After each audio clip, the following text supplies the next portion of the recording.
What do you think? Not that high, y'all. I don't do that. But I mean, like, my pitch sounds high. Let's redo that. Let's rewind, take a second pause, and start my over. thing down, flip it, and reverse it. I knew you were going to do that. That's what I was thinking of, too. Anyway, what's up, everybody? It's your girl, Triple F Queen Bola here. No tagline with, also on the mic. And we are BlerdTalk with Bola and Whitney. And we are Blerds, black nerds, and we love to talk about movies, music, nerd stuff, anything, books, whatever you have it, we're going to talk about it. Whatever tickles our fancy. I like that. I always like that. Tickles our fancy. Exactly. I do like that, but at the same time, my mind goes slightly other places. Whenever that phrase comes around, I'm like, Where is your mind going? Anyway, and in today's episode, we are going to be reviewing the movie Blue Beetle. So I'm excited to get into that. But first, as usual, we always take more than a few seconds. We always take some time to blurt out about some other things that is going on and whatever we're watching. And so we're going to blurt out. So Whitney, why don't you go first? What you blurting out about this week? Aren't you forgetting something? What? Oh, my bad. Y'all, my bad. Segment music. I just need a pre-recorded and we just stick it in every time. Blurt out. Bum, ba, blurt out. Bum, bum, ba, blurt out. Bum, ba, blurt out. Bum, bum, bum. It's different, so we know copyright infringement. Okay. All right, so Whitney, tell us what you're blurting out about. What is she trying to try here? Trying to move forward without the music. Luda ain't mad. He's making money. Yeah, what are they on? Like Fast No, Furious I'm talking about 13? you trying to move forward without doing the music. I know, I'm my like, bad. what is she doing? I'm trying to like slow my gears down. That's why I was like really busy running around earlier today, and so I'm like trying to slow myself down. But you know, I get like a high from people because I'm an extrovert for real. I get tons of energy from She's people. so high. Oh yeah, High above me. She's so lovely. She's so high. like Cleopatra, Joan of Arc, or Aphrodite. Man, that's an oldie. Who even sings that song? I don't even know. What was it in? It was in some movie. Some 90s movie. Yeah. She's fast and fancy free. She's high society. I think it's a British person. But I remember that song all the time on VH1. Because, I was that black chick watching alternative music. Yes. It's a really good song. It's a good song. I should put that on one of my playlists. I think I have it, but it was one of my favorites from back in the day. It's really it was good. on a lot of movies from the 90s. I think it's a Drew Barrymore movie. Maybe like Never Been Kissed? Never Been Kissed. I think it was on there. Never Been Kissed or Speaking of, wasn't Ever After. I didn't watch the article, but did you see that I saw like a headline talking about how Drew Barrymore did like a... she did a revert. Y'all know the writer strike is still happening. She broke the line. She broke the line. Keep the line. I know there's a song, but I don't know the rest. Love isn't always on time. Whoa. What? It's actually Hold the Line. Oh, hold the line. See, Dun, dun, dun, you know, dun. because I don't Love know the isn't song. always on- You just Toto. sing it all the time. I love that song. It's so good. It's She like, sings it all the time, It's guys. one of those Queen era like rock. Is it Queen? It's not Queen. It's Toto. Who's Toto?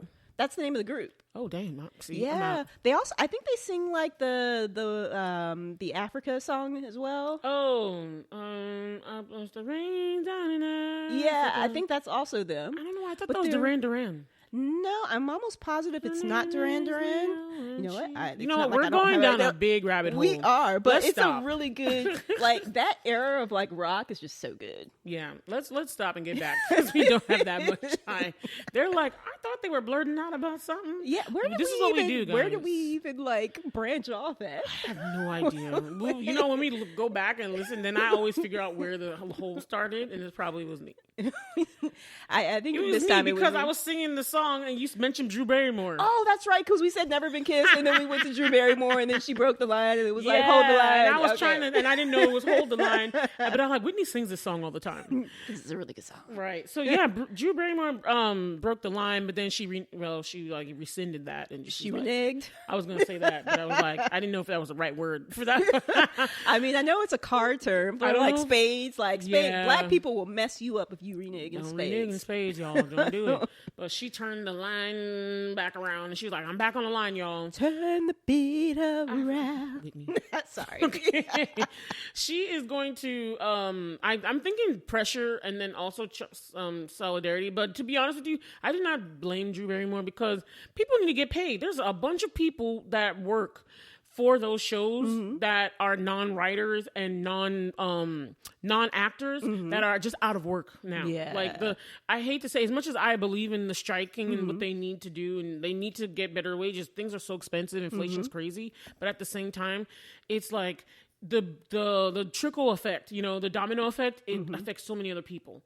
Even though it does, and it makes me wonder, how do people who are like primarily actors, like they don't have something else to support them, how are they supporting themselves? Exactly, and most actors are not like the top 1%, like the millionaires that are so famous and so popular. The rest of them are like the ones we always see in our TV commercials, the background actors. They make like $20K a year. That's it. But I mean, they have to do other stuff. You can't survive on $20K. So I guess in their case, it's the other stuff that they're currently surviving on. They do, and most of them probably have like multiple jobs, or they do multiple acting things where there's like they have minor roles or they do a lot of commercials and all that kind of stuff. But they're suffering. They're not like the Tom Cruises and the Brad Pitts and the Ryan Goslings. They're not getting that money. I wonder about Drew Barrymore. Like, why? I mean, granted, I didn't read the article, but like, why would you do that? Because Drew Barrymore's been acting for a while. I would think that she's. It's not that she wasn't showing solidarity. I bet you it's because the other people that work for her show, all of them, the background people that work, like the producers and the camera people and the lighting people and the costume people, they are not striking. Their livelihood is based off of this. Like, they don't do other things. They're costumers. I saw a local Virginia artist who she was talking about it, and she's like, yeah, we're suffering because of this strike and because they're not making. She's like, I don't do anything else. She's like, costuming is all I do. But now there's no movies. Everything's shut down. And she's like, my livelihood has been like tremendously affected. So the camera people, just the assistants, the ones that help just make the show run, they need to get paid because that's their daily job. Like when you have a daily show, even if it doesn't come on every day, it comes on every week. It takes a lot of planning and putting together. Right. Those people that do the HR, the hiring, the running the building, all that kind of stuff, they are losing money.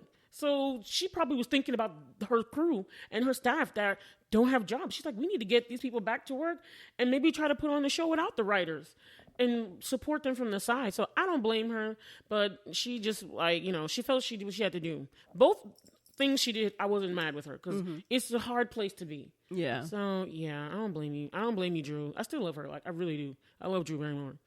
I think she was trying to do right by either side, and it's like hard to pick, because you don't want to be against them, but then you're also feeling my production assistant doesn't have a job now. She has 2 kids.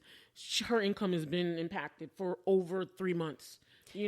It's really difficult, especially since people are so black and white and hardline nowadays. Yes. And the rich are the production studios, and they are not. I'm talking about people's opinions, just in general. Yeah. Like, people will cancel you for not having any type of nuance about anything. So quick, and it's like not everything's black and white. Like, there's some issues, like you said, no nuance.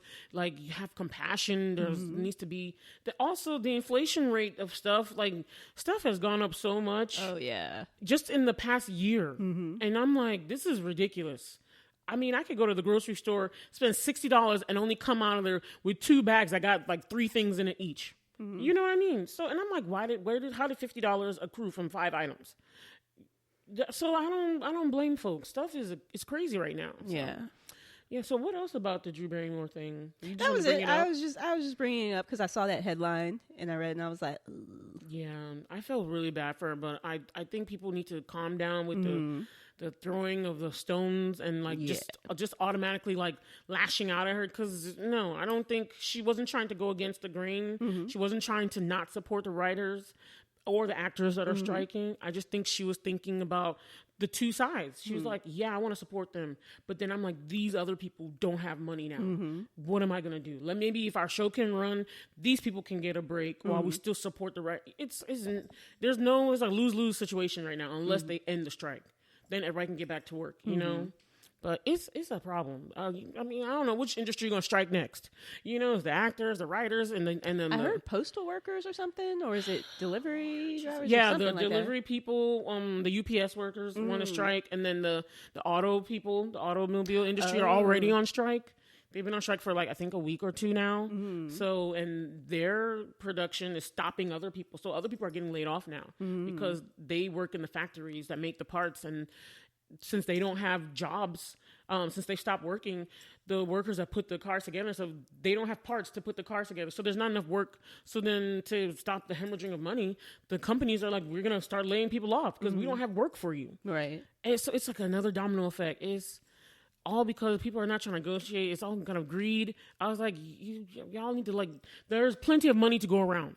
It's just selfishness. You know what I mean? It's like, well, they want to keep making their billions and there's the bonuses and the top.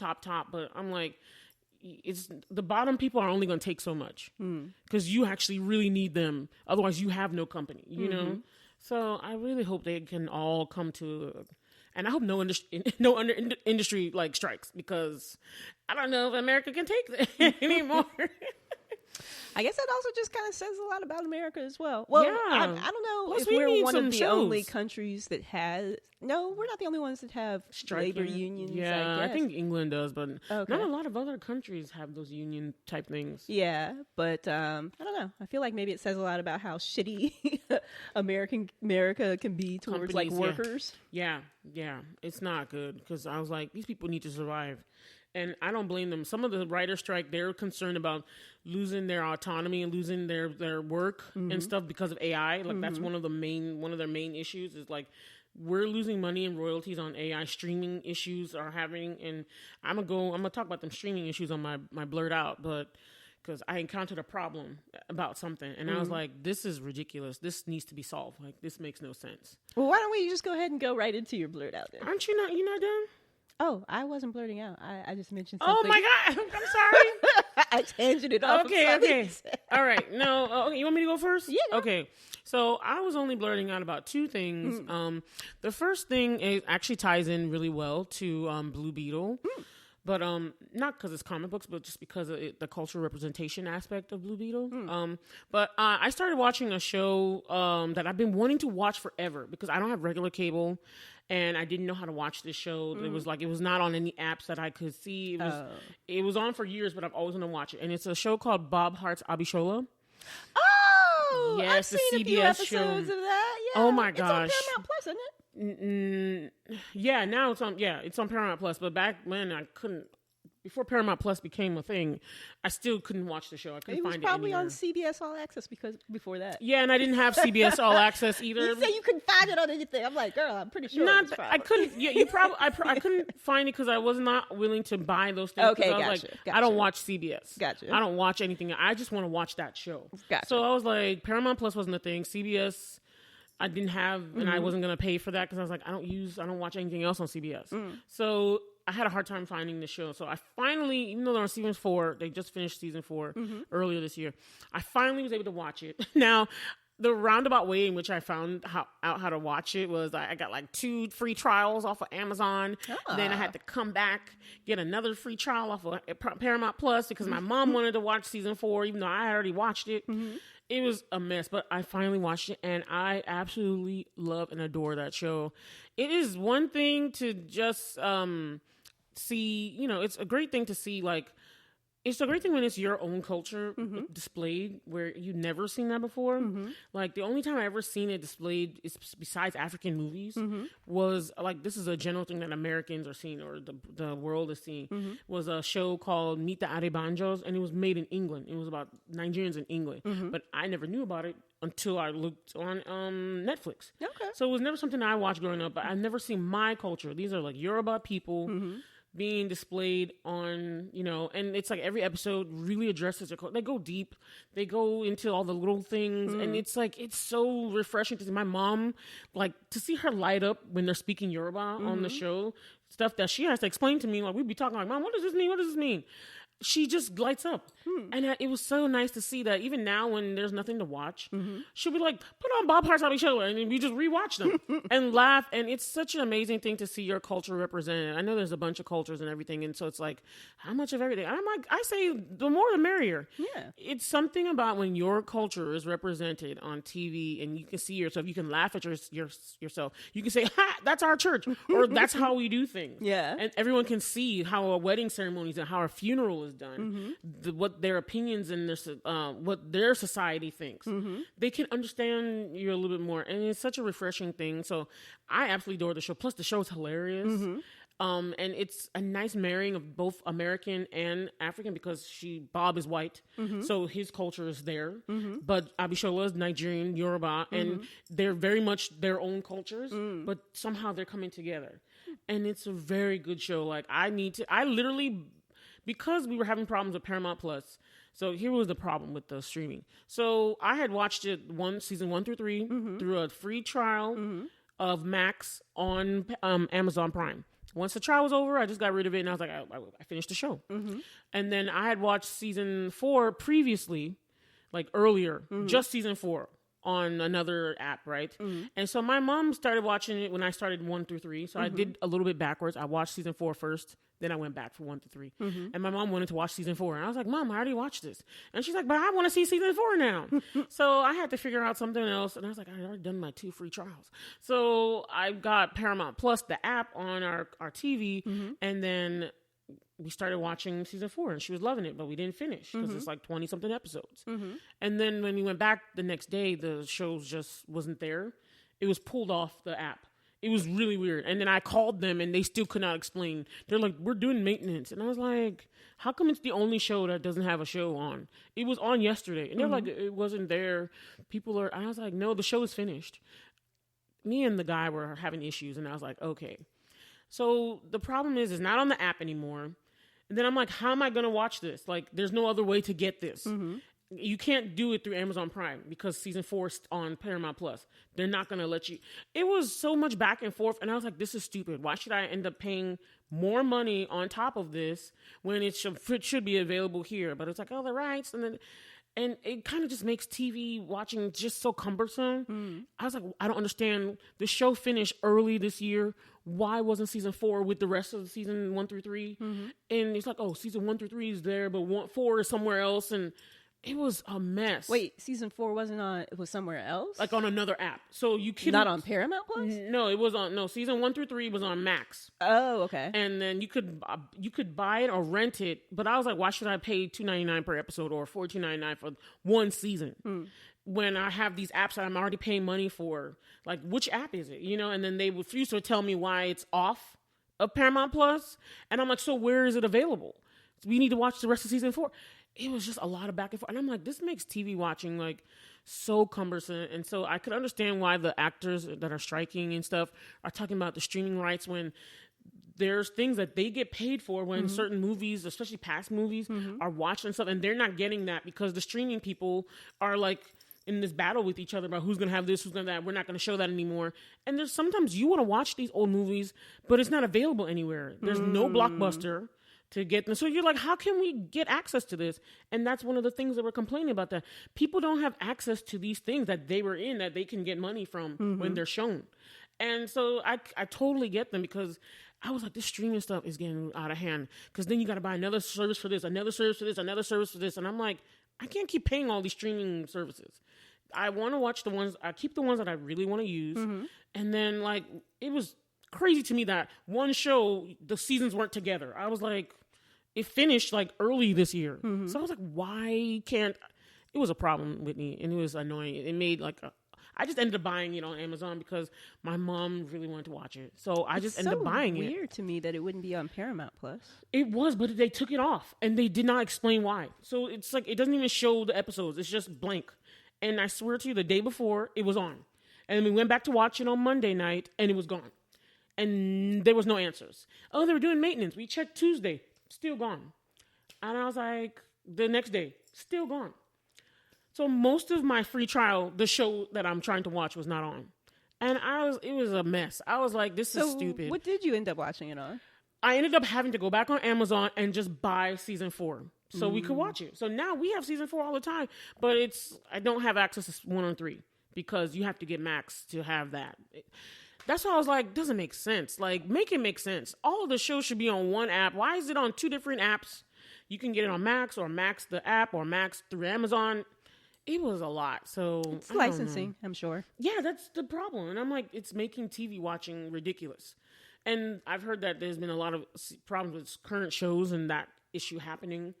Where you just can't find anything. Yeah, or you have to just buy it. Yeah. You know, and I'm like... Some of them, it doesn't even, like, there's a couple things. I wanted, since it's September and we're about to go into October, I've been on my, like, kind of horror bend for a little while. And I wanted to watch Stephen King's Rose Red. Yeah. Can't find it. It's not on anything. Not even to rent or buy. And it's ridiculous. You should be able to get these old shows. And I'm like, somebody has the rights to them.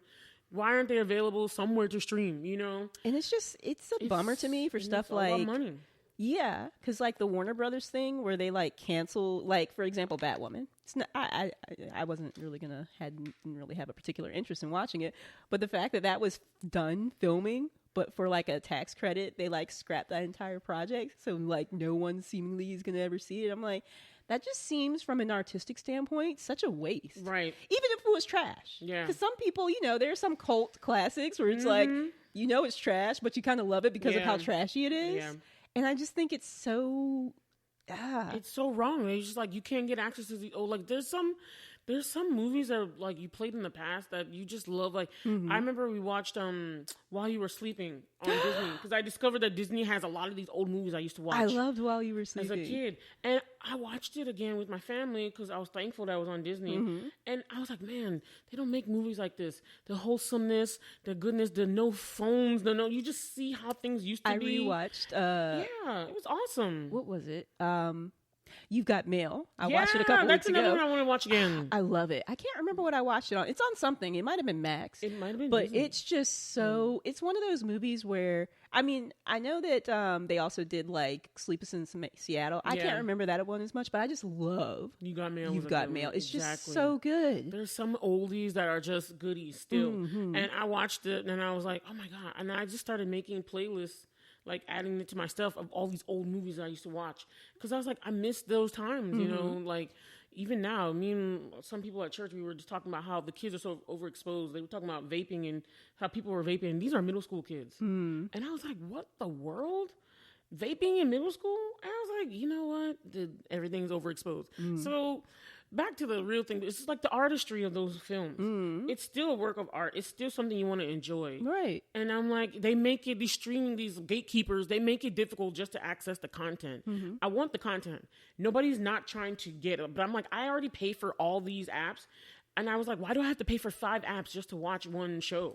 It's going to be another renaissance for like Napster type stuff. I know. People just pirating and left and right. There are stuff like that. My sister was like, there's websites for this. That's what she was saying the whole time. But that's the thing. Like, I don't want to do that. I want to watch it on TV. Piracy type of things went down, or the popularity went down once availability went. But once you take away availability, people are like, oh, you don't want to make it accessible for me in a legal way. I'll just find another way. Every place wants to do an app, a streaming app, and you're like, not everybody's gonna buy every app. Like, I'm even thinking of getting rid of Apple. Point, though, because I think the reason I know I pay a lot for these things, but it's just because I like a lot of different things. But that's also part of the thing is that I don't have to pay like $200 a month for like Verizon. But at the same time, I have flexibility. But that flexibility, you know, there's a pros and cons. We're not going to have like a perfect solution. I know, but I just thought it was so dumb. I was like, this is one show that's been finished. All the seasons should be together in one place. I shouldn't have to go through an app. I have already paid for Amazon Prime, but I have to watch season 1 through 3. I have to get Max, which is an additional price. And then to get season 4, I have to go to a different app. Buy that's another price just to complete one show. I thought it was ridiculous. I was like, what are y'all doing? And then the show fell off. I got the app. The show was not there. And nobody in Paramount Plus can explain what happened. Of course. And I mean, you're talking to customer service representative. That's probably an executive. Yeah, but I was just like, they could at least explain like where'd the show go? Because I was like, yesterday I was watching it on that Sunday with my family, and then Monday it's gone, and it's the only show that is gone. Like, you can click it, but there's nothing there. It's just like a little line just a line. And I was like, what happened to the show? There's no explanation. There's nothing. Oh, they're doing some maintenance, and that's all I heard. And I was like, maintenance for 4 or 5 days? But I was like, did it get moved? What happened? They at least got to tell people who are going to be calling in who want to watch that show.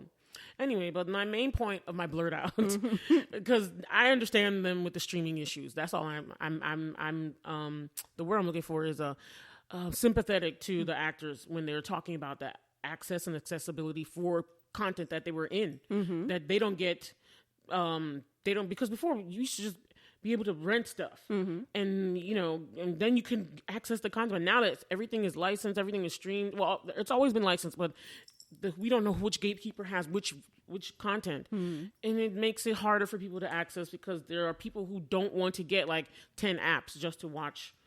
It's like you said, you whether or not you want to watch this or that, you choose. But some people want to like, well, I just want to access this content and just watch it.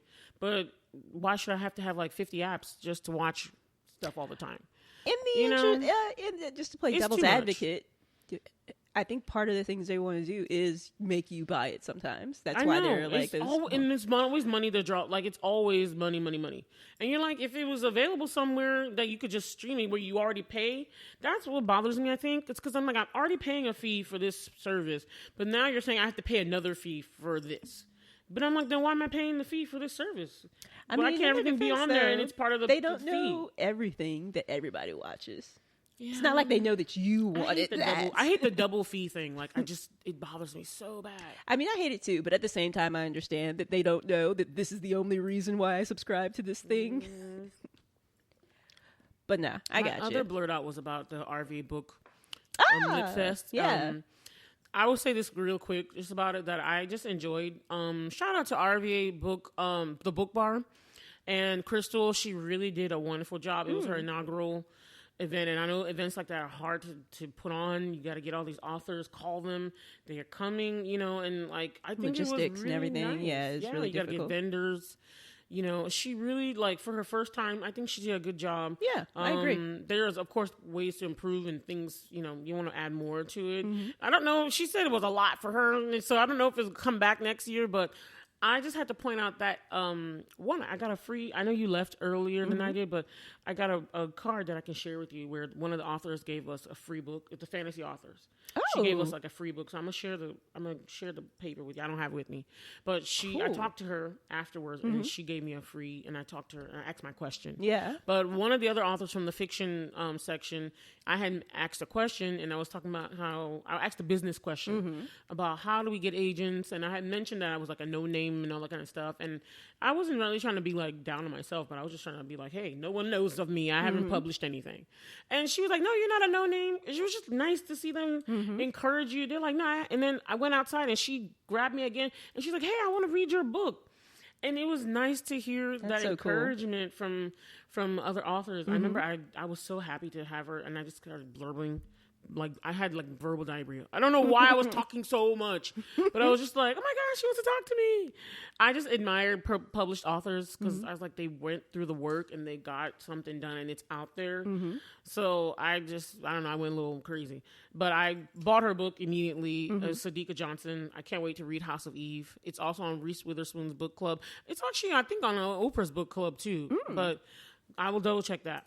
But it was really nice to get that encouragement and just to see Black women, they're successful, encouraging us, talking about the topics and everything. I just really like that part, that it feels like more so I can do this too because I see them. A big or vast array of Black women, different genres, different styles, different people, and they did it, Representation matters. Exactly. But that's all for me. Yeah, I really enjoyed it too. I hope they have more inventory of the authors next time, because like that's the perfect time to sell buy books, because people, it's like the iron is hot. Like you're like, oh, I just heard them speak, I'm so interested. Take my money. But they were all out. All of those authors, like all their books were sold out. Right. There was only like a few that was there, and they were from the earlier panels that we didn't go to for the other half of the day. And she was like, you got to pre-order. But I was like, But I'm with you on that because I was like, it was talking to, because I was like, I don't know these people. Exactly. I'm not aware of them. But now Right. I am. So now I want to buy the book. But I'm not going to pre-order something I don't know anything about. Exactly. So that was one feedback that I would like to give her. But she said it costs too much to, ship books that are not bought. So she was like, she was only buying what she had to save costs. I understand that. I understood her for that too. So what I did was I just went and pre-ordered, and I should be getting my books in the mail. So I bought the fantasy book, The Blood Trials, from N.E. Davenport, and then I got The House of Eve from Sadika Johnson. So nice. That's one fiction, one contemporary fiction, and then one, I think YA. I think that's YA, but I'm not sure. I think The Blood Trials was like it's fantasy sci-fi YA. You're right. It is fantasy sci-fi YA. So yeah, it's very rare to find like a book that's just like in one for genre. fantasy stuff. Yes, because fantasy stuff is like, you can have a bunch of different things in there. So that's why I like the fantasy genre the most. Yeah. It's very cool. What about you, Whitney? So I'm blurting out about a few things. Like, this is a good tie-in to Blue Beetle, but, and I actually watched this a while ago. I don't think I've talked about it before. If I have, sorry. The Mother on Netflix, which has Jennifer Lopez in it. Jennifer Lopez is an excellent... Is it Jennifer Lawrence or Jennifer Lopez? No, Jennifer Lopez. Oh, okay. Yeah. Jennifer Lopez is like a great action... You talking about Jenny from the Block? Jenny from the Block, yeah. Okay. She's actually a really great action actress as well. And I hadn't seen her in like an action something in a while. I always just watch her in her romantic comedies. That's all I have a memory of her. She's good in those. I've never seen her do any action. Really like, because I remember the movie Enough. She was awesome in Enough. So this is one where she's like got an action role, and it is awesome. Like, kind of like premise of it, she was some type of like black ops type of assassin type of person, but she gets pregnant. Except for I think she worked for a cartel, so not black ops. No, not working for a government. But when she gets pregnant, she tries to leave because now she's got a child, and she gives her child up for adoption. Oh, wow. And there was like two possible fathers, and they find out about the child, so they take her. So she's been off the grid, and one of the like CIA who she made a deal with to like get protection or whatnot, let her know that something's happened, and it's like about her going to get her child back, her daughter. She's like, I'm getting my kid back. Yes, it is so good. Oh wait, so they take her child just to get at her, even though she gave her child up for adoption. Yes. Oh damn, that's deep. Yeah, I was thinking she still had the child. No, that's crazy. But for you to give up the child and then they took her only because they know you're her real mother. Oh heck no, that's some other level stuff. You should watch it. It's on Netflix. You said it's a Netflix show. Okay, I mean, movie. Look at it. Your sister, since you said that your oldest. She's the to me, she likes action films. Oh, okay, yeah. She would probably really like this. Okay, it's on Netflix. I'm gonna let her know. But yeah, it's really good. Take a look at it. Really good movie, you guys, on Netflix called The Mother with Jennifer Lopez, Jenny from the Block. I'm just Jenny from the Block.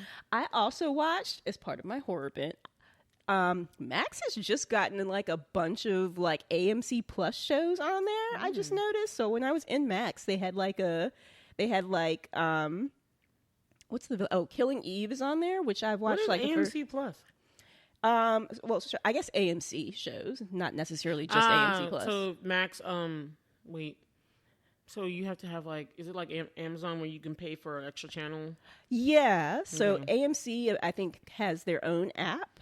But Max right now has like a bunch of, because they also have like a Discovery of Witches on there, and those are like AMC shows. Oh. Where you would, before I think I would have had to either watch AMC, the channel, and watch them at the time, or watch it on AMC Plus, like AMC's app. But they've got stuff like Killing Eve, A Discovery of Witches, and Interview with the Vampire. So you watched all those? No, I didn't watch all those. I'm focused. I'm just letting you know those are the type of things that are on there. Okay. They don't have everything, because there was something else I was trying to watch, but it's like one of the newer ones, and that's not on Max. It's probably only on AMC, since it's an AMC show. But I guess AMC has licensed a number of their stuff to Max. But I watched Interview with the Vampire, not the movie, but the television show that they made. And they made it, the way they remade it, they made it into a series. And Louis is actually a black Creole man. And Louis and, what's the other one's name, who Tom Cruise played? Lestat. Louis and Lestat are actually gay. Well, actually, Lestat is pretty much like, seems like he might be like pansexual or something. But it's really interesting. Interview with the Vampire? The series. So there's the guy from Game of Thrones on it, right? I think that is him. I think that is him. That's him. Playing Louis. But so they're in New Orleans. All of this is taking place in New Orleans. So it's really cool. I like that they've set it there and made this Louis Creole. So it's just, and the LGBTQ kind of bent to it is also really cool. So I like the kind of spin that they've done on it. So I thought it was really good. Okay. I look forward to a second season, hopefully. Hey. Yeah. And then lastly, I want to blurt out, not necessarily about the entire series itself. I'm still marinating on My Happy Marriage, the anime on Netflix. I haven't finished it yet. But the theme song, the intro theme song is just really good. But that's like true of a lot of animes. They've got these just really baller theme songs. Yeah. And then they have great openings and stuff. Yeah. And then sometimes the animes themselves are either hit or miss. I did finish all of Ooku, The Inner Chamber. You watched it already? Yeah. I just mentioned to you like yesterday, and then you already watched all of it. Because I finished My Happy Marriage, and then I like watched all through it, and I was like, this seems like something that probably needs a second season. But I did. I watched all of what's available now, so the first season. Is it good? It's interesting. It's very interesting. I mean, I need some more elaboration. Interesting means a lot of things. It is good. It's not like my top level anime, but it's very good and very interesting. It's good. It's interesting. I just think it's a really interesting kind of like alternate history. But who knows? You know, Japan did close its borders for a while, so it's like this could have. I mean, I don't mind that's why I wanted to watch it, because it's like it's like a reversal thing. I'm like really into that. Like, let's reverse history as if this was actually happening. Yeah. And I was like, ooh, the girl's in charge, and she's, because I'm like, I'm tired. I want some girl power. Like, I'm tired of the other way around. I love how nuanced. I'm digging the girl power stuff. Yeah, because I really hated one of the characters in there, but I love how like anime, like Japanese anime. They'll give you someone and you like hate them, but then you find out more and you're like, dang it, I can't purely hate you now. You still suck, but I kind of understand some of what you did. Yeah. So I love how they make their characters so dynamic and like grounded, where even though you're like, you messed up for that, but you understand, kind of see where you came from. It's just like Fruits Basket with was it Aiko? No, I can't remember the character names anymore. Is Aiko? But yeah, like that, where it's like, you still suck. But I understand where your pain came from, and I understand that hurt people. Yeah, she was hurt, and first, I knew she was a girl, but she was crazy. This is very similar. Okay. So, and you're not talking about My Happy Marriage, you're talking about Ooku in their chambers. Okay. Yes. Okay. Yeah, My Happy Marriage, it was pretty good. It's not like top. Yeah. I feel, and I don't know, the way it ended, I was like, is this the end? Are they going to try to do more stuff? I wonder if the manga is finished too, because I don't know if it's based off of a manga or not. I feel like all of them are I feel like all anime is based off of a manga. You know what? But there is a TV show, but I don't know if the TV show is based off a manga or if they base the anime off the TV show. It's like, you know me, I was watching My Happy Marriage, and I was just irritated because the main girl, I'm just like, she's one of those. I know she was traumatized and she had to live as a servant in her own house, but I was just like, I need you to bucket. I was like, this whole like taking crap. Stewie said, start wearing your ovaries on the outside. Yes. And I was like, this, it was bothering me so many. I was like, when is she going to change now? I need her to be a kick-ass, a boss bitch. Like this, taking shit from people. I'd be like, slap that girl. Because she was taking the punches and she was just taking hits. And I was like, slap that bitch down. I just got a good man now. That I'm going to bring up during our actual review. Okay. Let's get to the review then. Okay. Yeah. Well, I'm done. All right. So Blerd Out is over. It's kind of a long segment, but we'll get into Blue Beetle now. All right. So Blue Beetle, let's just say this. Me and Whitney both did not want to watch this movie. I did not want to watch it, but I wasn't particularly excited to go. It's because it's DC, so we don't have high expectations. Yeah. I've been burned a little too many times. I've been I've watched things that I knew was going to be terrible. Yeah. I've watched things that I thought was going to be awesome, and then it turned out to be terrible. Like Black Adam. Like, oh God, I was mad. Flash. Well, the trailer was deceptive, but the trailer looked fire, and then you watch it and you're like, Exactly. So I've been burned a little too many times, so I don't touch the stove on DC. But I did like the concept I did know that it was the first like Latinx superhero. That part I was like, okay, that'd be cool, but I just wasn't. Or as you said before, the first headlining. Because what was for her name? DC. America. No, it's for DC. Right. It was because America Chavez is for Marvel, but she was also not out. a headliner. She doesn't have her own thing. So this is like the first headlining. Yeah. Yes, and I thought it was. I thought that idea was cool, but then at the same time, I was like, I've never heard of Blue Beetle. I've never seen a cartoon or anything. So I was like, I don't even know what Blue Beetle is. Same. I think you have to be deep into dive. DC comics to know who Blue Beetle is. And so, I was always a Marvel girl anyway. So even Whitney suggested, I was like, all right, let me go watch this one. It was one of the ones where we're like, we are BlerdTalk, so it felt like we kind do of something nerd. And I'm like, I mean, and I enjoy. I thoroughly, no lie, even if it's bad, even if it ends up being bad, I always thoroughly enjoy watching a superhero movie. So even I don't like you say, you can get superhero fatigue, but I'm not gonna lie, most of the time I'm gonna watch it at least. Right. Just to see, especially if it's a film, more so than TV. But I have to say that I was pleasantly surprised. I was pleasantly surprised. Wow. Okay, you can't talk. Okay.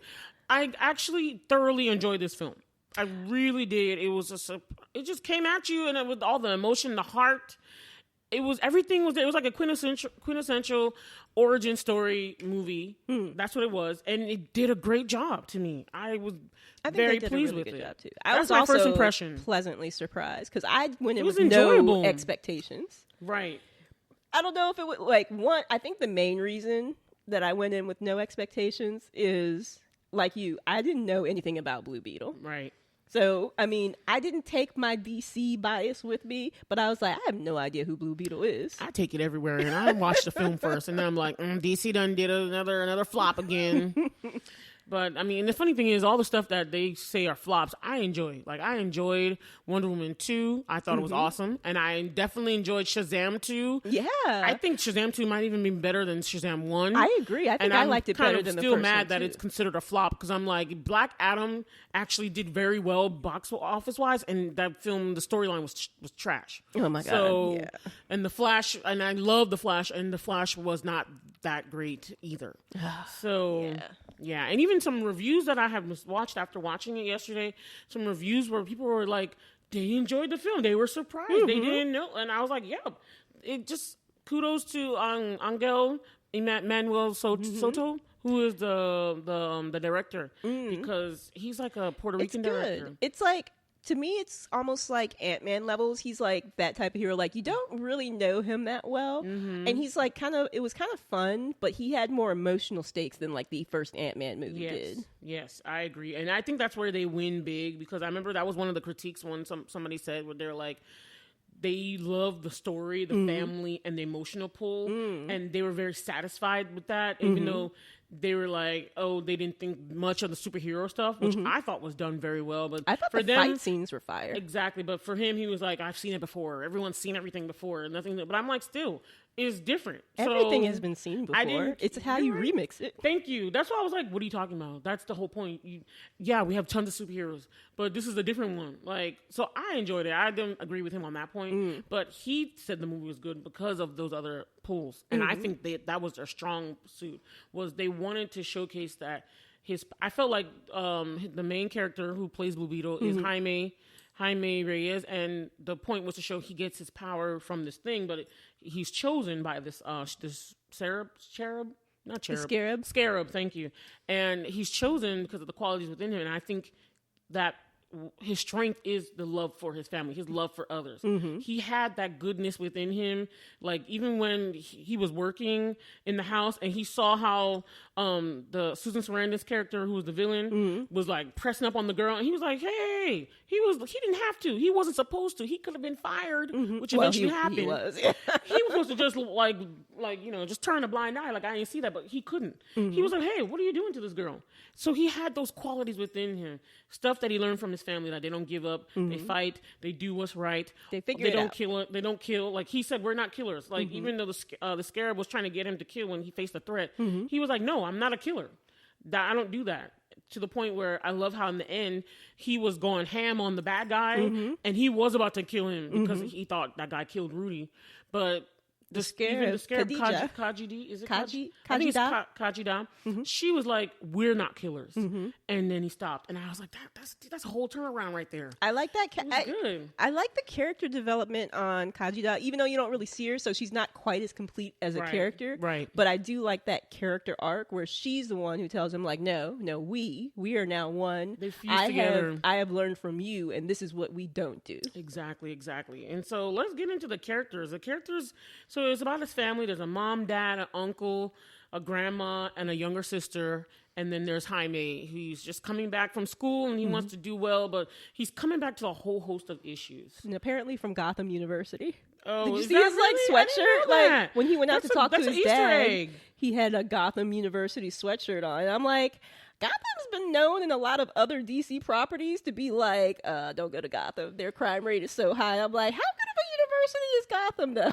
Yeah, I mean, but I guess since he wanted to be a lawyer, there's so much crime in Gotham that maybe that's right. The best. But he's in a different city, and I like that they gave him his own city because if you look at all the DC people, like their city is always the thing. With Arrow, it's like this city, you know, Star City for Flash, and then Metropolis for Batman. It's always like this city. I don't really know about Superman. Superman just saves the world. Metropolis. He's Metropolis too? What do you mean too? I thought Batman was Metropolis. Oh no, Batman is Gotham. My bad, I mixed it up. Don't come at me, y'all. I mixed it up. So he has Palmyra City, and it looks like any other city, but you can tell. I thought, like, until I watched one of the interviews you sent me, I thought Palmyra City was a real city. I know, right? It looks like something you can see. I didn't realize they made it up for his character, kind of like Metropolis or Gotham or whatnot. Exactly. And I was like, yeah, he should have his own city. And I like how in the background it kind of looked futuristic with a lot of towers and stuff. But then you had this one place where the family lived where it just looks like a high Latino population area. Like it looked like any traditional Mexican household and stuff. And I like that they had those two dichotomies in there. I just like that he has his own city to protect now. And I think that's cool. But I did like how it kind of looked a little futuristic as well. So maybe some futurism, like with the technology and all that kind of stuff. I thought that was a cool juxtaposition. But I really like the family. The family are awesome. And I like that we meet them right away and we get to know like these characters. There's issues. They're the immigrant family. That's part of one of the themes. Like it's the immigrant struggle, even like the war-torn immigrant struggle. All those kind of things are in there. And it's... Grandma was a G. Let's just talk about Nana. Nana ended up being, at first you think she's just this wholesome praying grandma, but nah, when it came time to get down to the business, she was like, let those messing things up loose, I was like, oh yeah. And then she was like a little maniacal when she had like, that gun. Grandma, how you know how to use this? She's like, Grandma was ready. the most G out of all of them. Like they were all cool, but Grandma was the most G. And I liked what the author said. He was like, he's like, everyone in the family, just to show how strong the family unit is, he was like, everyone in their family had a heroic arc. And you definitely saw that. Like, whether it was Poppy, spoiler, whether it was Poppy who sacrificed himself for the family, because he was like, no, you're not touching my family. He did whatever he could, all the self-sacrificing he did just to help protect his family. Or it was like the grandma too showing up at the end, doing stuff and like, carouse everybody together. Like, no, it's not the time to cry. It was the grandma who made sure that they went together because they were so heartbroken that they were just, and I understand because it's like, yeah, you just like, I don't know actually whose mother she was though. Was she? I think she's the Poppy and they explained it, but it was Poppy and Uncle Rudy. They are brothers. Okay. And that's their mom. Okay. Yeah. But, like, it's like, she just lost her son. Yeah. So, yeah, you would want to just be able to, like, melt into the floor. But she's like, no, my grandson has been taken. We need to cry later. We have to get him first. She's like, now, and I love that. After they had gone through the whole big adventure and the saving and all these different, like, conflict resolution points, climaxing, everything, then they cried together. And they enveloped...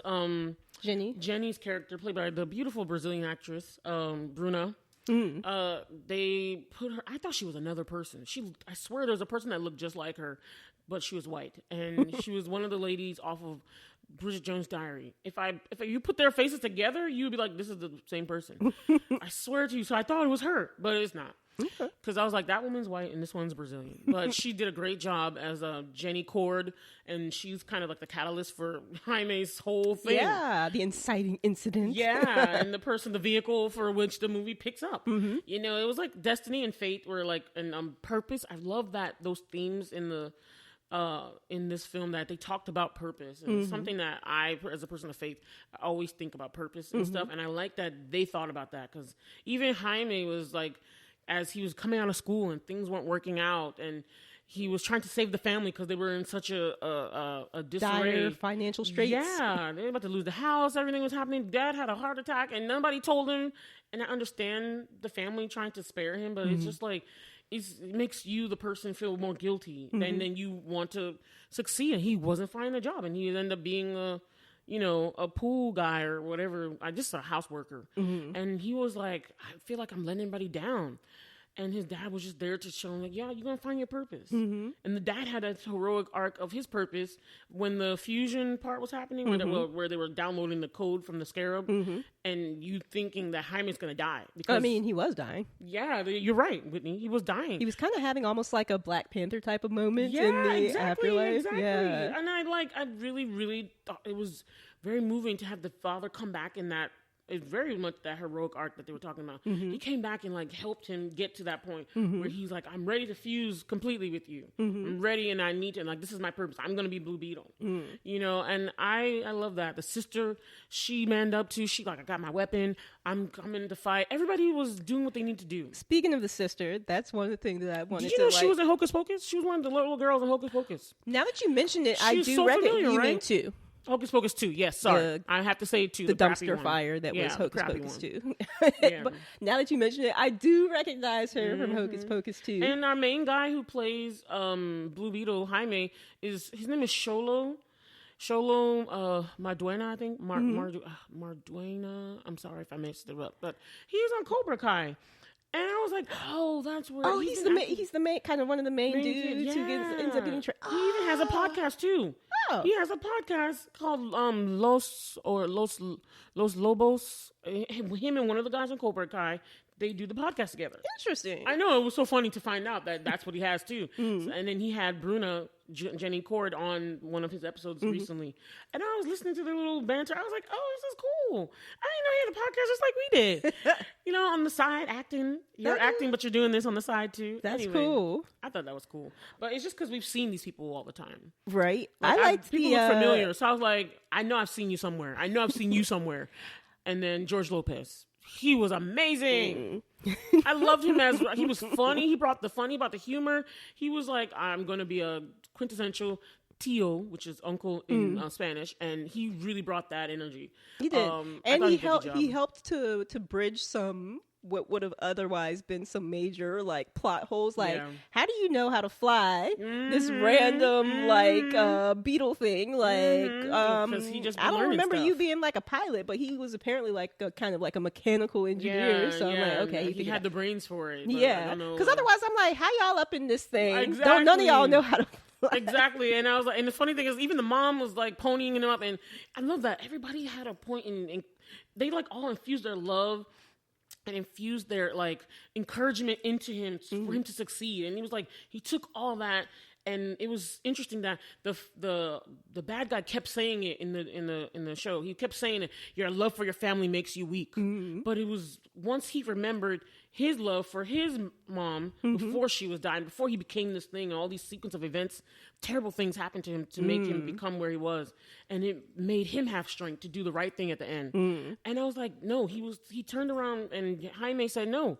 it's my family, my love for my family that makes me strong. And I was like, that was a clincher. That's a G moment, because it's true. Like you see like or hear about these moments like mothers lifting cars off of their child. Like, love for your family does make you strong. It makes you strong. Yes. But I want to talk about Milagro. The sister Jaime's was cool. sister. Like, I love when she found one of the Blue Beetle, like the Ted The Core the Blue Ted Beetle Core, the Ted tech, and weapons, she had the one yep. where it was the shield and the Yes. hand, and she bitch slapped. She was like, Milagro was amazingly No, funny. it was literally like a bitch slap, because a bitch slap is with the backhand, and she backhanded them. And I loved it. I loved it. Everybody was a G in this. Even Jenny, she was fighting her on all this stuff, and she's like, "We don't make these kind of weapons. We are not." And then Victoria was like, "Bitch, you ain't doing nothing." That's what she was saying. She's like, "I dare you." And then she was like, "I'm not afraid of you." And I love that she showed she's not afraid of her, and she stood up to her and she like blew up all them things that she was making. She's like, "We're not doing this." I also love the little acknowledgement that they made that it was really sexist that Jenny's father got the company instead of the aunt when she was had put in the work, and it's like it's like and then, but the problem is, I bet you it was because she was gonna go that route and cause destruction, because that thing he became, that the bad guy Carapax, that soldier thing would have caused a lot of destruction. It was, but she. It's because she probably had the wrong heart. And you need to check their heart posture when you want somebody to run your company. Because she could have taken it down the road. But we don't to know for sure. Things. Because it might have just been straight up sexism. It might have been. I understand. Because she was like, I made the company. I should be still there. And she was maybe super bitter, just like, hurt people. But I bet you part of it, because of how she turned out, I bet you part of it's because she got bad morals, or she got bad, she had bad ideas for the company, that taking them the route they didn't want to go. I don't know. Weapons, she had it in her. She literally amassed, without telling anybody, a whole arsenal of destructive things. I feel like it depends on what happens to you. Different people have breaking points, some of it is like, that you shouldn't have done that. And that may have been in her, that might have just been who she was the entire time. I think because Ted disappeared. But I think it's also look what she did thing. With it, though. Look what she did with her power, though, Whitney. But we don't know. If she had gotten it and she didn't feel like she got cheated, how would her path have been different? It's one of those interesting things to think about. Depending on what happens to people, she might have veered the wrong way because of her bitterness. And then she's like, well, I'm just going to make money anyway. I feel like, I don't know why, I'm going more towards, I felt like she didn't get the company because of her morals and because and that might be true, but I'm just throwing out it's it could be both actually. Branch, it could have been. I mean, not both, but it could have been the other one. Mm-hmm. You're right, but Victoria. But it was an interesting kind of thing there. I'm also glad that they didn't make a big thing of the Jenny and Jaime thing until almost the very end, because when they were about when you said it with your theater no, it's too soon. It's y'all know each other for 2 days. Yeah, I know. I hate when they get to that point and you're just you can feel attraction for people, but it's let's not do this right now. But they went through a big ordeal together, so then you can kiss her after that. That's fine. But I was like, no, let's not be kissing right now. This is too early. But I was glad that they didn't let that happen, because I was like, it would have felt you guys kind of shoehorned this a little But he was into her from the get-go. Yes. As soon as he saw her, he was like, that's why he came up in there. He was like, yo, don't roll up on this girl I'm about to holler at. Okay. But I also kind of get the feeling, I mean, you could tell that Jaime liked her from the get-go, but I get the feeling that Jaime's the kind of person who would have done that for anyone, even if they weren't someone he was attracted to. He's someone who does the right thing. So I just really like the, I wanted to mention something about the culture thing, because I listened to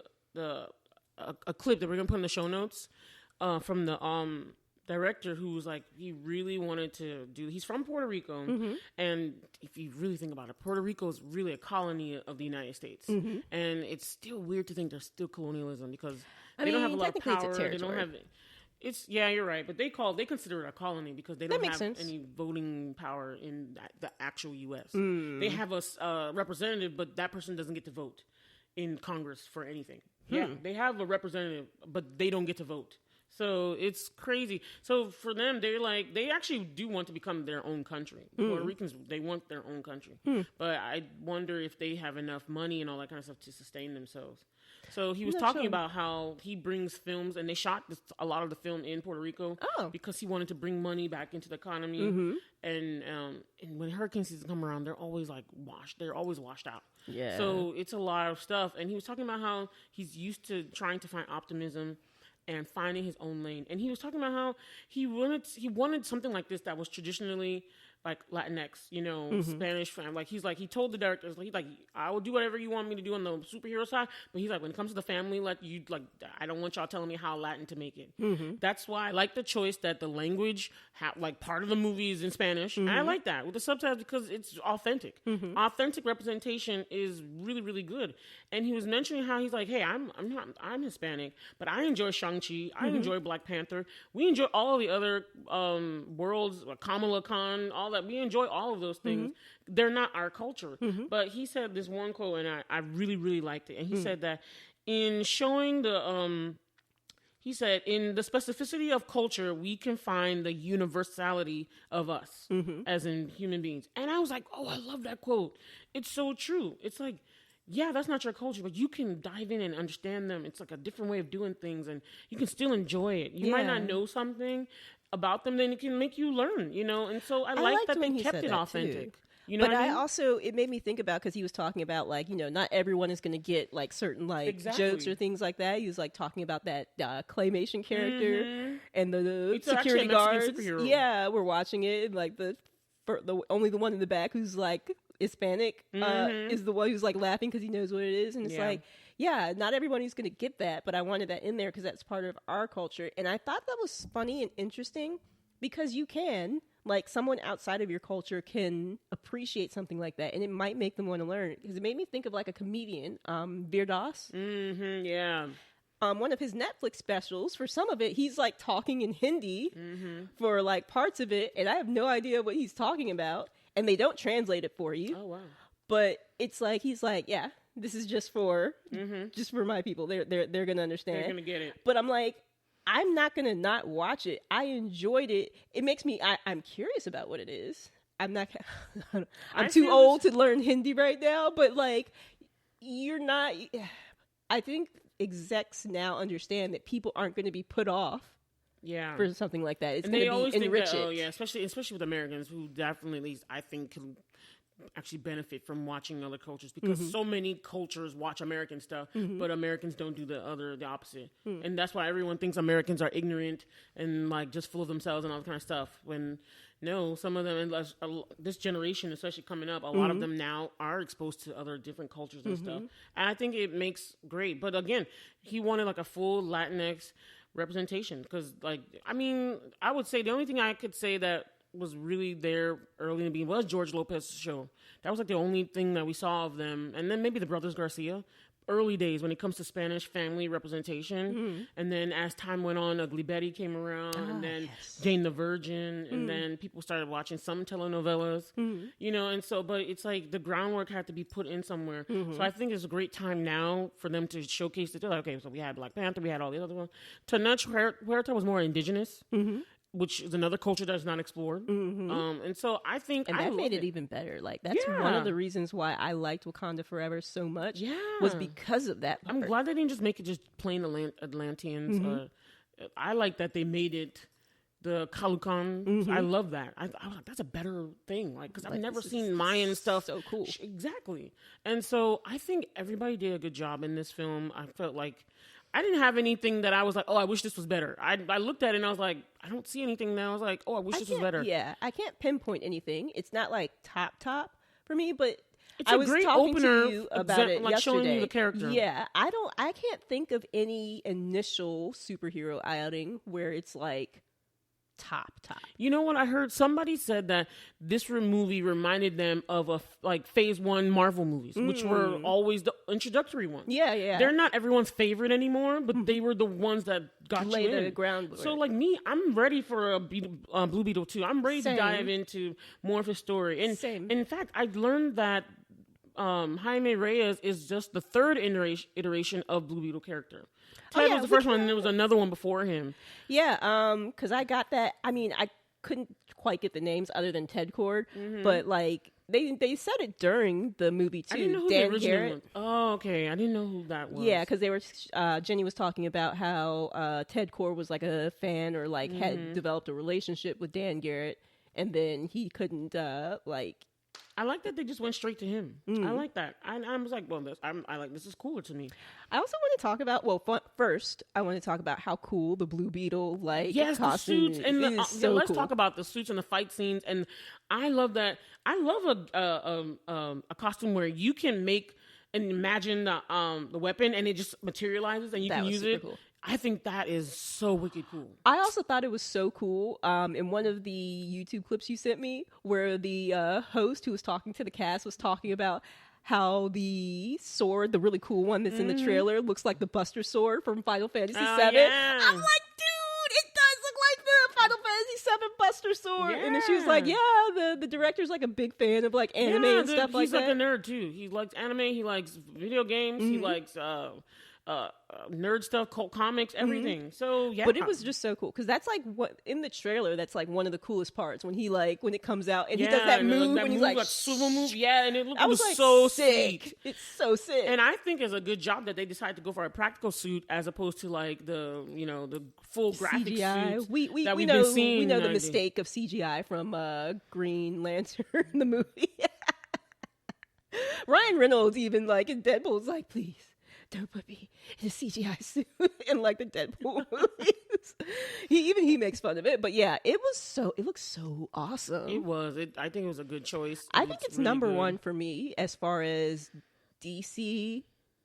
It's hard to say whether Marvel because I really love Kamala Khan's like finishing suit as Ms. Marvel, but like it is definitely I think for me top DC uniform. I mean, uniform, yes. I really liked it. I thought it was very well done. I thought you can definitely hit the bug aspect. I like how they came with the bug things all over. There's a bug ship, the bug ship farts and then people die as the air comes. I think it's hilarious. I also want to talk about that really quickly about Ted Kord's Blue Beetle stuff. I'm like, this is like the janky version of superhero. It made me think of like Blank Man almost. Did you ever see Blank Man? Never heard of Blank Man. It's like I forget which of the brothers. There's a number of brothers and even a sister. The Wayans. It was like I can't remember which of the Wayans was in it, but it was like a superhero movie. Was it a sketch or is it a movie for real? I don't know if it originated as a sketch, but it's an actual movie called Blank Man, and he gets powers. He gets like bulletproof powers from I think it's like a blanket that his mother had made. What in the world? But he becomes like this superhero and he makes his own uniform and he's got like these like dishwashing like yellow gloves on or something. But like seeing the Ted Kord like Blue Beetle stuff, I'm like, this is some janky shit right here. I know, right? And like the bubblegum one too. That was kind of cool. It did turn out to be the cool. Shield, I'm like, this is a janky shield because like the sister actually got like the bullets blew a hole and I was like, this would never happen to Batman. Yeah, well, it's because it wasn't wide enough. So like it's like no, it was wide enough. Remember, you could see like little parts start to like almost like the little almost like scales. It was almost like kind of scale like little blocks. That's why she got shot. It didn't like go outside. It like started to almost like deteriorate as they were shooting at her. Oh wow, I did not catch that. That's cool. Wow. Which is why I say Ted Kord stuff was a little janky because they were like when they were looking at it, they were like, "This looks like Batman, except for he's got like ADD or something." I just want to know how they split that bus in half. Like thatness was awesome. It looks like his like laser. I don't know. I just wonder practically, like, did they just break that? They just break that practically, bus? That is interesting. Like it was a cool thing to happen that he's just like there and he's like, I don't know what's happening. I love that moment too because he had like a Deadpool moment with like when he covered his mouth. Like, people were saying that he kind of has a Deadpool look. That they were likening him to other places, other things they've seen. And I just thought the suit was done, and I liked how he was reacting to everything. It was like legitimate reactions. Like when we just talk about the way the scarab like latched itself on, it was so super creepy. Like it was like almost horror-esque, and I was like, oh god, I would flip out. Yeah, when that Uncle was Rudy one of the was best like, scenes. he's possessed. I'm like, that's what he looks like. That was one of the best scenes that they did, and I found out that was like the first scene they shot was like as a family together. So they were like finding their family together as well, and I think it was great. But I was like, oh my god, that thing happening to him, and they're just watching. That thing would be horrifying. I was like, it's taking over his body. I would be screaming too, because what else can you do? It was so crazy how he got that thing, how it fused to him. That whole part was really like, they really went to the parasitic bug thing. And I like, it was crazy. I liked how Cody was like actually sentient, because at first, Like, when her voice was coming over, and she was like, host is overreacting. I'm like, well, this is an odd AI system. Exactly. But then you're like, no, this is like a sentient type of being. I thought that was cool, too, once we found out. And I was like, yeah, that makes sense. I really would like for them to... I just really would like for them to continue adding this to the universe, the new iterations. I heard that maybe love a Blue Beetle too. It's done really well too, so it's done a pretty good job. It's a great opener because like I feel like for rechanging just like the world. like Black Adam when they killed off what's his name's character the helmet guy. The helmet guy. I didn't really care at all because I'm like I just met him. Right. Like, you don't care about any of these. And I'm like, who are you guys? Like, why are you even here? And, like, the dad, I mean, it had well. More, the dad in Blue Beetle, it had more emotional impact, really only because it had such an impact on Jaime. Yeah. But I feel like they did a good opener on this. Yes. So anything going forward, I feel like you can build in the emotional stakes even better because now you are acquainted with, you know these characters, you care about them. And the families play such a big deal. So it was the best thing to do was to start open up with the family and you get to know them all and the characters. So then you're watching this, you're following, you're invested. You learn who they are, how they are. That's why I like that he said that each character had a heroic arc because he's like, it was the family together really. And then, from then his world can grow because hopefully we could see like, well, who are Jaime's friends in the next one? Like all that kind of stuff. I also like the real world issues because like, millionaires like Batman and stuff like this, you don't see like the effects, but like you saw like they lost their house. They're like, what is going to happen? Like these superhero powers aren't going to do a thing for me when it comes to like you need a house to live in. Exactly. Our father just died. Like they're not going to solve these things. Like I like that kind of realistic aspect of that they kind of brought across in the movie, like, this superhero suit isn't gonna do a thing about this part. I like that Jenny. I'm not gonna lie. For some reason, I was thinking that they would put them in the Ted Kord's home.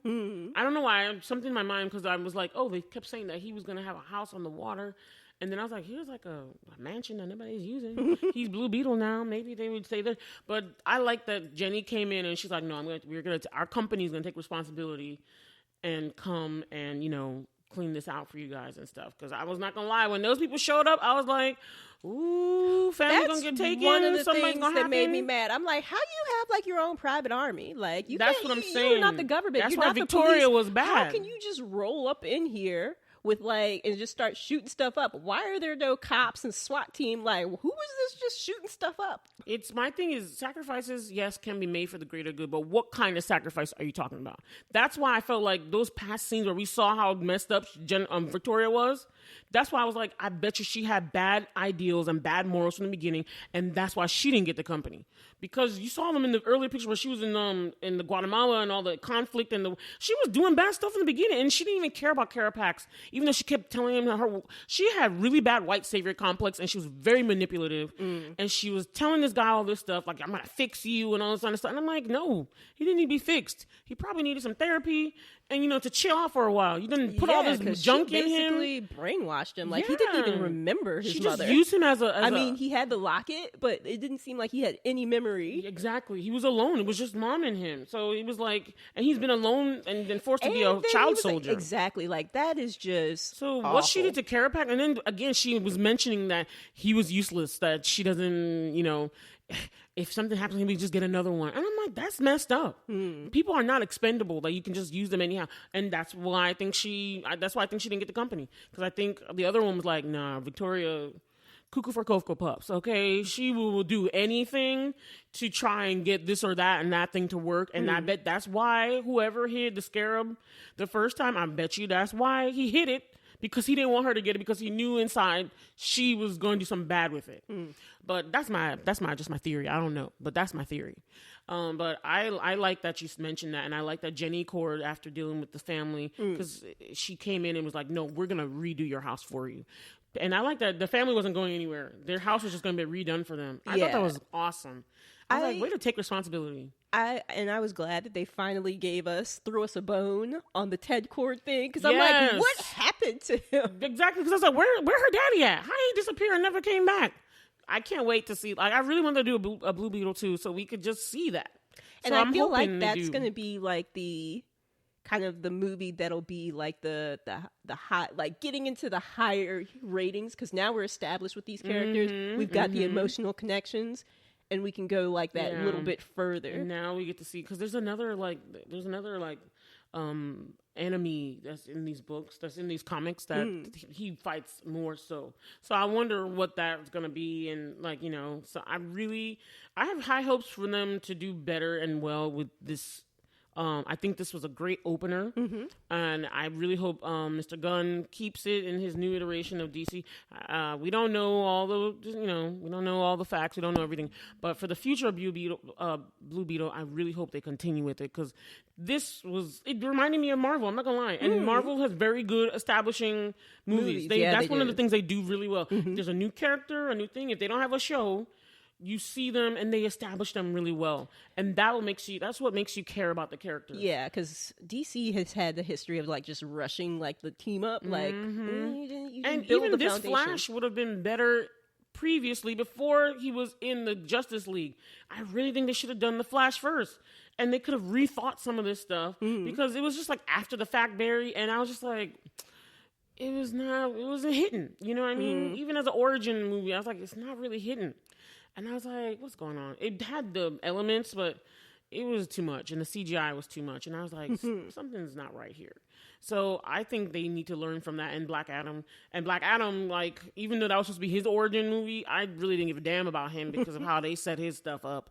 I was like, y'all should have had some of the pull that was in there, the emotional things, shown earlier. Maybe then I could care about this character, because right now I just see a mean guy destroying stuff. And I'm like, I don't really like him. And I was watching the movie and I was like, I don't really like Black Adam. So why should I be sympathetic to anything about him? Yeah. And I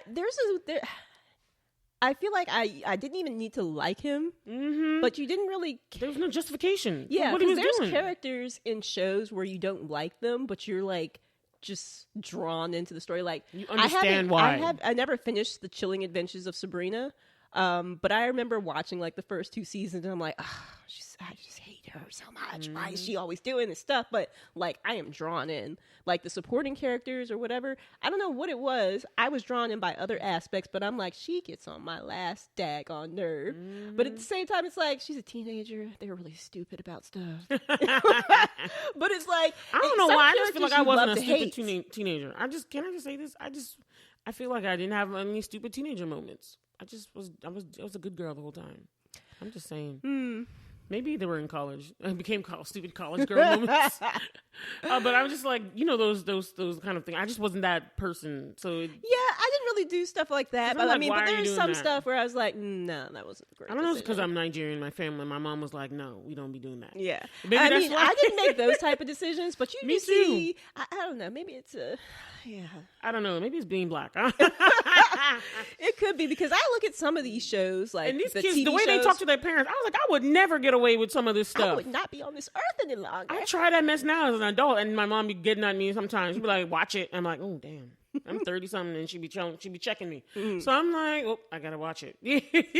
Yeah. But let's get into the rating. Are we done with the review? I think we are. I just wanted to make one more thing. Oh, yeah, go I ahead. think you don't have to have a character that's likable, but No, you have you don't. to. But you have to at least love to hate them. Yeah, almost. You needed some justification. Yeah. For why she's like this because she's like this. They're really compelling for some other reason. Like Right. you're drawn in, but Right. you really, really don't like them. Yeah. Because those characters are great too. Yeah. Sometimes even better than like a character that you like. I feel like if they had shown in Black Adam, if they had shown the reason why he was so like angry and mad earlier, then we could be like, oh, this is why he's back doing this. And they'd be like, yeah, but you got to understand what happened to him. And then I could have been like, because in the beginning I was like, I don't give a F about this character. Right. I was like, I didn't know who these other characters were. I was like, who are they? Why are they here? What is the Justice Society? And I agree with you. No At least in the pulling. movie form. If you have a television show, you can kind of build in the Easter eggs. Like Fruits Basket, I loved hating. I hate that we I think can't remember her name. Akito. No, I got it. Akito. Akito was her name. I hated Akito, but I did have empathy for her once you found out at the end. Yeah. But you have a whole series. Well, Yes. no, that was multiple series. Yes, and you saw her as the villain. She was the straight up villain for the most part. Yeah, but we had like abuser. 2 or 3 It was seasons before two. we found out like why she was the way Yeah. she was. So in a series, you have time to do that, but when it's a movie, you have less time, so you have to Exactly. pick how you're going to develop stuff in order Exactly. for you to care about characters. And DC has not had a great history, Yeah. but this was They only they did it a well really with great. Wonder Woman. Yeah, and stuff. That was I the really one time liked they did Wonder well. Woman. I liked Wonder Woman from Batman versus Superman. She was the only thing I pretty much liked about that I movie. heard that movie. I didn't watch that. I heard that was bad, so I was like, No, nah. I really, really disliked that movie. She was the only thing I liked about it. Exactly. So I would say Blue Beetle, they really got everything right. I mean, even the villains, everything. I really feel like this movie, it had such a great emotional pull. I was crying watching this film. I literally was crying at that emotional middle section where his family's being attacked at their house, and the house was burning, and dad is having a heart attack. It was so much, but it was so compelling. That whole sequence, I could not shut my eyes, and I was just crying. And I was just like, oh my God, Dad. I was just like, what are they going to do? I was really I was there with the family. And when you have that satisfying emotional pull, it really makes you care and watch and just really like the movie. And it was just well done. All the acting was great. Props to everybody. I really enjoyed this film. So I'm going to rate it at 8.75. So glasses. 8 glasses, a monocle, and a Tic Tac. I'm just joking. A contact lens. I'm actually going to give it 7 glasses, Yeah. a contact lens, and a monocle. Hey. So 7.75. This is All going to be right. some messy math. Because I think if they do a second movie, it can be even higher rated. But for me, it's rare for me to see like an initial outing that really gets that high up for me. But they did a great job. Black Panther was fine. It's fire. But you did see Black Panther in other films. That's true. So you kind of saw had like his a character. little You bit were of a curious base. about him. Yeah. Yeah. You had a little bit of build up first. It's like, which is one thing, I another also- thing that Marvel does well. Like they seeded him. I also really liked, I love Captain America. He's my favorite. But I loved Captain America's opener movie. He I did thought have a that was really so great strong. But the opener. Captain America series movies just went from strong to strongest to the bomb. Like, his movies are, like, there's not one that's a problem. Like, some people didn't really care for Iron Man 3. Iron Man 3 wasn't bad to me. It's not my favorite among the films, but it wasn't that bad to me. But I can definitely, without a doubt, say Captain America's movies, his are the only ones that everyone that he did was always better than the first one. Because it was like, bam, bam, bam, bam. Like, Yeah, Winter that is Soldier, true. come on now. That is true. Civil War, come on now. Actually, that's probably the highest. Yeah. That might, for me, be the highest rated opener. Yeah. I love the Ooh, whole but series. Iron Man was pretty strong, too. Iron Man 1 was awesome. Oh, that's Yeah. hard. But Blue Beetle, especially for a DC, is very. This is a solid. great. To me, this is a solid film, and I was Yeah. like, I gave it more than my usually solid films. I usually give it 7, but I gave it more than that because I really enjoyed that emotional pull was strong for me. Plus I don't know if it's because someone who has a different culture from American culture, but I love the authentic cultural aspects with the language and everything. I really appreciate those particular things. So those things pull me. I love cultural things. Gotcha. So those things pull me more. So I gave it more, and they represented themselves well. I felt like the Latinx community could be proud of this. 'Cause Yeah. it shows so many iterations of Latinx people, just even within the family. So that's why I had to bump it up some more. I got you. And I can't wait. And it's a solid film. I would recommend. I would watch it again. Very solid. I think I probably I know that like the comedic parts were hitting a lot more with Bola than Yeah, with me. they I were was funny. like, it was a smile for me, but it wasn't like laugh out Was it loud that you for didn't me. get some stuff or what? No, it just didn't like that. I guess the type of comedy didn't hit me as much. What was it? Like the banter or what? I don't know. It's just like some stuff that There was something that I was laughing so hard at. Yeah, I can't and remember what it was. I was just kind of like smile, but I was like, this It wasn't- comedic it thing didn't hit didn't you really at hit. first. Okay. So I think if it had, I probably would. My score probably would have been higher, Oh, like yeah, yours. I appreciate the comedy. and I appreciate comedy, but the comedy didn't hit me as much. Maybe because I watch a lot of Spanish stuff too. I don't know. Maybe. But just so you guys know, I just did the math. It's actually not as messy as I thought it would be. Okay. So the average is 8 glasses glasses and a contact lens. So 8.25. And then that's our official review of the Blue Beetle movie. Go out and check it out, guys, and just tell us what you guys think. Yeah, catch it while you can. While it's in theaters, you can get the big surround sound and stuff because it's been out for a while, you know. Yeah, we missed the... I know, it was a summer block, but we kind of came at it late, so opening a fall. Like, go watch it before it comes out of the theater. Yeah. All right, everybody. So that's it for us. Have a great, great month. We'll see you in October. Oh, but we forgot to mention, this is actually Hispanic Heritage Month. It started now and it's going. So this kind of hits. We totally forgot to talk about that. Yeah, that's part of the reason why I picked like the mother as one of the things to talk about too. But we did forget to mention that. Yeah, so watch these films, watch the mother, we will have everything in the show notes for you guys. And don't forget to Blerd out. See you in October. Bye. Thanks for listening to our podcast. Please subscribe to our show on whatever podcast listening app you use and share the show with other Blerd and non-Blerds, family and friends. And if you like this episode, please subscribe to our email newsletter at blerdtalkbw.ck.page and also rate and review our show on Apple Podcasts. Intro and outro music is Twilight by Caption. You can find them on SoundCloud, username Caption spelled CAPSHUN. Show notes by Bola, Hanson, audio engineering by Whitney Booker. And don't forget to get social, you guys. You can email us at blerdtalkbw@gmail.com. And our social media handles on Instagram, Twitter, and TikTok is at BlerdTalkBW. And our YouTube channel is youtube.com/@BlerdTalkBW. And we've got our individual things going on too. You can find the Triple F Queen on Instagram at Triple F Queen B as in boy. And my YouTube channel is youtube.com/@Triple F Queen B. And you can find me, Whitney, at Luminabi Studios, my company, and the email address is wit@luminabi.com, spelled WHIT @LUMENAVI.com. And you can also find me on Twitter at Luminabi Studios.